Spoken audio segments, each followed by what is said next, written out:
అందరికీ నమస్తే. నేను మీ రచన. ఆవిర్భావ దృశ్య కవితా వేదికకు వీక్షకులందరికీ స్వాగతం. వృత్తిరీత్యా ఉపాధ్యాయులైన, ప్రవృత్తిరీత్యా కవి, బాల సాహితీవేత్త అయిన కోమటిరెడ్డి బుచ్చిరెడ్డి గారి కాళోజీ స్వరం కవిత ఈరోజు నేను మీకోసం చదవబోతున్నాను. కాళోజీ స్వరం. బతికినంత కాలం జనం కోసం రందిపడ్డడు.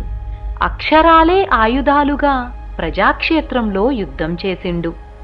ఆపదొస్తే కరిగి కన్నీరయ్యిండు. కోపమొస్తే ఉగ్ర రూపం దాల్చిండు. అన్యాయం ఏడ జరిగినా ఎదిరించి నిలిచిండు. జనం కోసం తన గొడవగా మారిండు. పల్లె పట్నమంతా కలియదిరిగిండు. గోసలన్నీ తన యాసతో పలికిండు. ఎనకుంటే ఇసుక్కున్నడు, ఇంటే సంతోషపడ్డడు. బుద్ధి చెప్పే కాడ జరంత బల్లగుద్దినట్లు చెప్పిండు.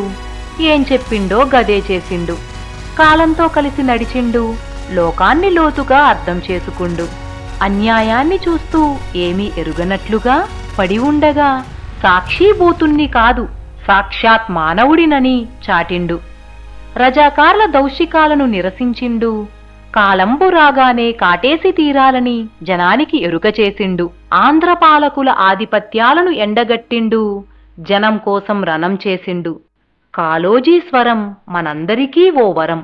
ఇంతటితో ఈ కవిత సమాప్తం. మరలా వచ్చే కార్యక్రమంలో మరో మంచి కవితతో మీ ముందుకొస్తాను. అప్పటి వరకు సైనింగ్ ఆఫ్, మీ రచన.